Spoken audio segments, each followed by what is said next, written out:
Manière de regarder le monde qui nous entoure et nos relations avec ce monde. D'accord.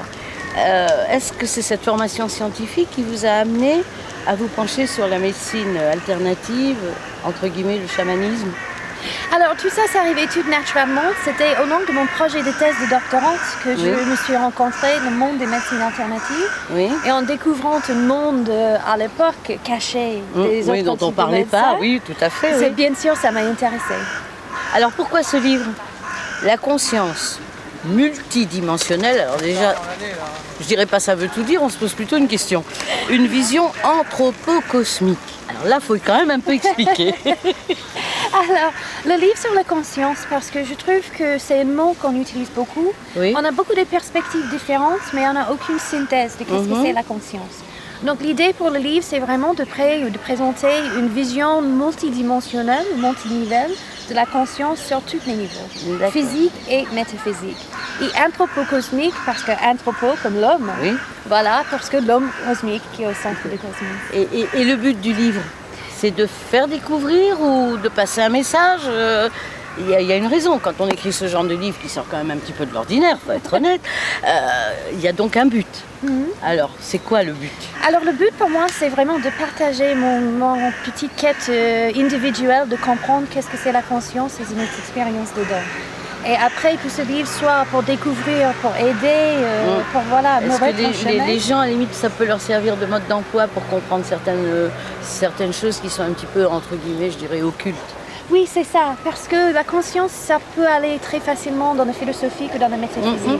Donc c'est pour comprendre et pour expliquer ça dans une manière très compréhensible et saisible. Alors quelle recherche pour arriver à tout ça? J'imagine que ça a été un long travail quand même. Bon, quand même 20 ans de travail anthropologique en préparation d'anthropologie pour comprendre ces méthodes et toutes ces théories. Après, il y avait environ 10 ans de travail de terrain en observation participante avec des chamans d'Amérique du Sud. Mais pas ajouté en même temps. Ah oui, tout en même temps. Parce qu'autrement, ça ferait encore plus long quand même. Donc, oui, tout en même temps. Tout en même temps, d'accord. Et alors, que diriez-vous pour... Alors non, d'abord, je vais revenir sur une chose. C'est un livre qui sort de l'ordinaire à partir du moment où il est et en français et en anglais. Alors, c'est le côté pour toucher à la limite les anglophones et en même temps les francophones. Voilà, au début j'ai écrit en anglais à la base. Logique. Oui, je me suis traduite en français moi-même. Oui. Et on avait trouvé que les deux sont complémentaires. En fait. D'accord, oui. Donc c'est logique effectivement. Que diriez-vous aux gens qui voient le livre, ils sont en librairie, qu'est-ce que vous leur diriez? Alors que c'est vraiment un livre différent que des autres. Ce qui offre ce livre qui est différent, c'est vraiment une autre vision, une autre perspective. Et quand vous parlez d'autre vision, ça veut dire quoi? Une autre vision un petit peu, surnaturelle? J'aime pas trop le terme, mais bon, disons, il faut en trouver un. Ou au contraire, une vision plus prosaïque, c'est-à-dire on explique certaines choses.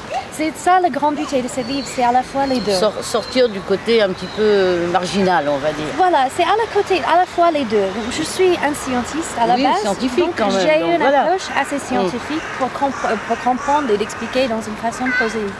Mais en même temps, c'est aussi rempli de mes propres expériences en conscience et mes propres dites visions des choses. Et j'ai essayé de transmettre cette vision aux autres. Quel genre de vision, par exemple? Ça, c'est indiscret, mais ça peut être intéressant. Hein? De qu'est-ce que c'est d'expérimenter la conscience? D'accord. Alors là, mode d'emploi dans le livre. Hein. Je précise dans le livre parce que c'est un petit peu succinct, effectivement. Il est préfacé par Myriam Ramundi, chamane. Pourquoi avoir choisi du chamanisme, que ce soit féminin ou masculin, on s'en fout, pour la préface? Alors, comme j'ai passé 10 ans de travail de terrain en fusion avec Myriam, je trouvais que c'était quand même le mieux approprié pour présenter ce travail. Exactement, c'était pointu, ça voulait bien dire ce que ça voulait dire. C'est ça. Et j'ai pensé que d'avoir un anthropologue ou un académique, ça serait une autre vision des choses, mais ça perdrait en authenticité. Est-ce que la scientifique en a tiré un enseignement? Oui, tout à fait. Tout à fait? Oui. Mais positif ou un questionnement? Positif. Positif. Mais pas nécessairement un questionnement d'aller chercher encore un peu plus loin. J'imagine que oui. Oui, quand même. Logique. Comme ça. Mais ça n'a rien remis en question.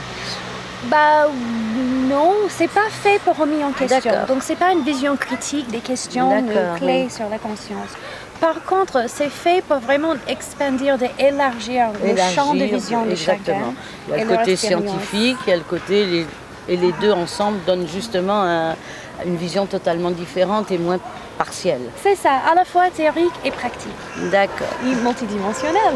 Eh ben, multidimensionnel, voilà. D'où l'explication du titre. Eh bien, c'est là-dessus qu'on va conclure.